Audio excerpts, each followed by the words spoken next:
Today, we're ranking the greatest fighter aircraft of World War II, from the overrated legends to the machines that truly ruled the skies. And trust me, not everyone will agree on this list.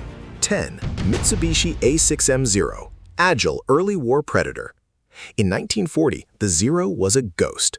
Pilots who faced it in the early Pacific couldn't believe what they were seeing. A Japanese fighter that outturned, outclimbed, and outranged anything the Allies had. For a brief, terrifying stretch, it seemed invincible.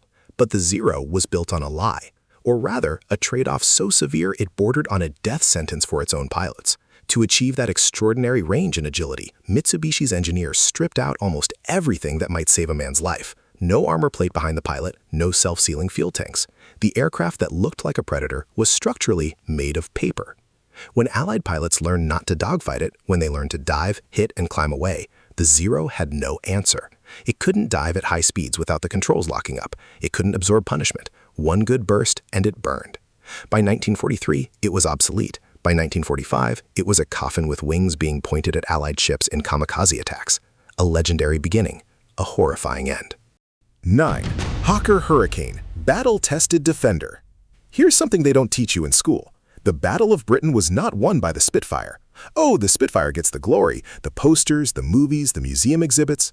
But during those desperate summer months of 1940, it was the Hurricane that did the heavy lifting. The Hurricane was older, slower, less glamorous. Fabric-covered fuselage where the Spitfire had sleek aluminum, thicker wings, less responsive at altitude. In a straight fight against a Messerschmitt Bf 109, it was at a disadvantage. The RAF knew this, so they made a tactical decision. Send the Spitfires after the 109 escorts, and send the Hurricanes after the bombers, the lumbering Heinkels and Dorniers that were flattening London. And the Hurricane was perfect for that. Stable, tough, and armed with 8 Browning machine guns that could tear a Heinkel apart. It was never the fastest or the most advanced, but at the moment Britain needed a fighter that could show up, take punishment, and keep flying, the Hurricane showed up. 8. Messerschmitt Bf 109, Luftwaffe's reliable killer. If the Hurricane is the underdog, the Bf 109 is the machine, clinical, purposeful, built without sentiment. When it rolled out in the mid-1930s, it was arguably the finest fighter on Earth, and it remained dangerous right up until the last day of the war. Over 33,000 were produced, more than any other fighter in history. It flew on every front Germany touched: Spain, Poland, France, Britain, North Africa, the Eastern Front. The top-scoring fighter races of all time flew 109s. Men like Erich Hartmann, who accumulated 352 confirmed kills, a number so staggering it sounds like a misprint, did it almost exclusively in the cockpit of a 109. But it had problems. The narrow undercarriage made it treacherous to land. Pilots called it a ground looper because it would veer violently on takeoff and landing. The cockpit was cramped. The canopy was difficult to jettison in an emergency. And as the war dragged on and Allied fighters improved, the 109 was never quite fast enough or quite long-ranged enough to dominate the way it once had. A great fighter, just not the greatest. 7. Lockheed P-38 Lightning, Twin-Boom Sky Hunter. Look at a photograph of the P-38 and you'll do a double take. 2 booms, twin engines, a central pod for the pilot hanging in the middle like something out of science fiction. In 1937, when Lockheed unveiled the design, people genuinely didn't know what to make of it. They figured it out fast. The P-38 was the only American fighter in continuous production from the day America entered the war to the day it ended. It was the aircraft that hunted down and killed Admiral Yamamoto, the man who planned Pearl Harbor, intercepting his transport over the Pacific after American codebreakers cracked the Japanese communications. That mission alone would earn the P-38 its place in history. What held it back was the cockpit. In European winters at high altitude, it was freezing. The heating system was unreliable. Pilots came back with frostbite. It also had compressibility problems in steep dives. The controls would go nearly rigid, a problem Lockheed only partially solved. In the Pacific, where the altitude limitations mattered less, it was lethal. In Europe, it was outshone by what was coming. 6. Focke-Wulf Fw 190, brutal but deadly. September 1941. RAF pilots flying Spitfire Mark Vs over the English Channel start encountering something they've never seen before. A radial engine fighter, wide and brutal looking, that is faster, rolls better, and hits harder than anything they're flying. The Focke-Wulf Fw 190. It was such a shock that the RAF suspected, briefly, that they had captured Spitfires that the Germans had reverse engineered. They hadn't. Kurt Tank, the designer, had simply built something genuinely superior. The FW190 was heavier than the 109, but faster in a dive. It had a wider undercarriage, which meant it actually landed safely. The cockpit was modern and practical. The firepower, 4 20mm cannons plus 2 machine guns in some variants, was devastating. And unlike a lot of fighters, it was a pleasure to fly at low altitude, which made it equally effective as a ground attack aircraft. The Allies scrambled to respond. It pushed the RAF to rush the Spitfire Mark IX into service ahead of schedule. That's how good the FW190 was. It forced its enemies to accelerate their own evolution. 5. Republic P-47 Thunderbolt, Flying Tank Beast. The P-47 Thunderbolt was, by any reasonable measure, absurd. It weighed more than 7 tons fully loaded. It was the largest single-engine fighter of the war. Pilots who had been flying lighter planes climbed into the cockpit and felt like they were sitting inside a tank, which, in a way, they were. The Thunderbolt could absorb punishment that would have destroyed lesser aircraft. Stories circulated of P-47s returning to base with entire cylinders shot away, hydraulic systems failing, half a wing missing, and still landing. The radial engine was a fortress, and at high altitude, where its turbo-supercharged engine finally got into its stride, it was one of the fastest aircraft in the sky. Where it fell short was range. Early in the war, it couldn't escort bombers all the way to Germany and back. That limitation cost lives. Bomber crews called the gap in coverage the death zone.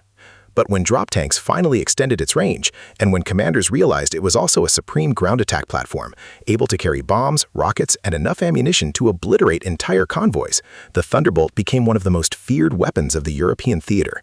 Not elegant, devastating. 4. Supermarine Spitfire, Britain's elegant legend. There is a moment in the design of the Spitfire that tells you everything. Reginald Mitchell, the engineer who created it, was dying of cancer while he drew the final plans. He didn't live to see it fly. He didn't live to see it save his country. But he knew what he was building, and he built it with an almost obsessive perfectionism that you can still see in the aircraft's elliptical wings. Those curves so precisely calculated, they were extraordinarily difficult and expensive to manufacture. The Spitfire was fast from the moment it flew in 1936, and it kept getting faster. The Mark I of the Battle of Britain became the Mark V, then the Mark IX that countered the FW190, then the Mark XIV with the Griffin engine that could exceed 450 miles per hour. No other aircraft in the war was developed so continuously, so successfully, across so many variants. It was a platform that grew with the conflict. To fly it was, by all accounts, a physical sensation unlike anything else. The controls were so balanced, so responsive, that experienced pilots described it as an extension of their own body rather than a machine. It asked a great deal of its pilot. It was unforgiving of mistakes, but for those who mastered it, it was a partnership. 4 spots from the top, which tells you something about the top 4. 3. Vought F4U Corsair, naval power icon. The Japanese called it whistling death.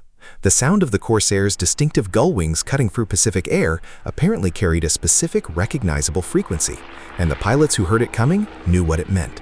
The nickname was not affectionate. The Corsair was originally rejected by the U.S. Navy for carrier operations. Its long nose blocked the pilot's view on approach. It bounced on landing. It had a vicious torque stall if you weren't careful. The Navy gave it to the Marines instead, who operated it from land bases, and discovered that from those bases, it was almost impossibly effective. An 11-to-1 kill ratio against Japanese opposition across the Pacific theater.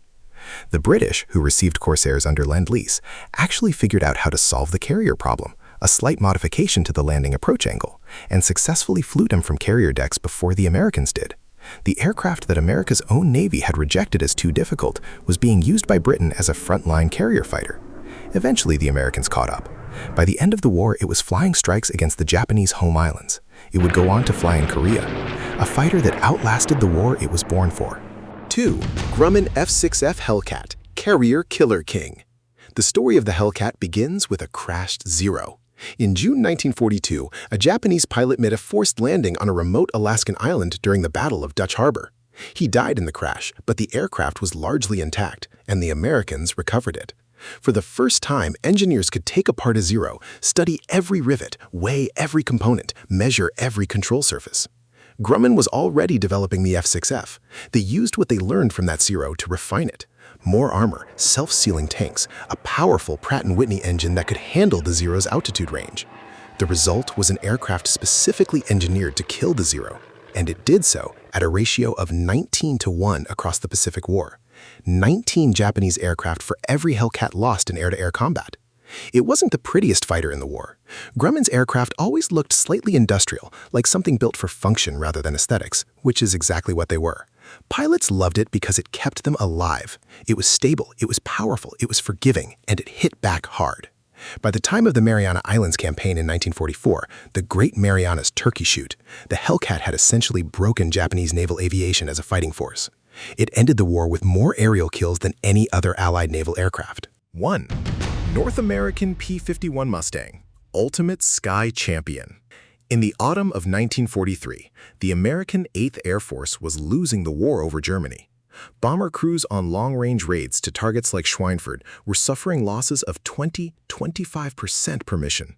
At that rate, statistically, you were dead before you finished your tour. Morale was collapsing. Commanders were considering whether strategic daylight bombing was even viable. Then, in December 1943, P-51 Mustangs appeared over Berlin for the first time. German pilots seeing them reportedly didn't believe it. A single-engine American fighter over Berlin. It wasn't possible. The range wasn't supposed to exist.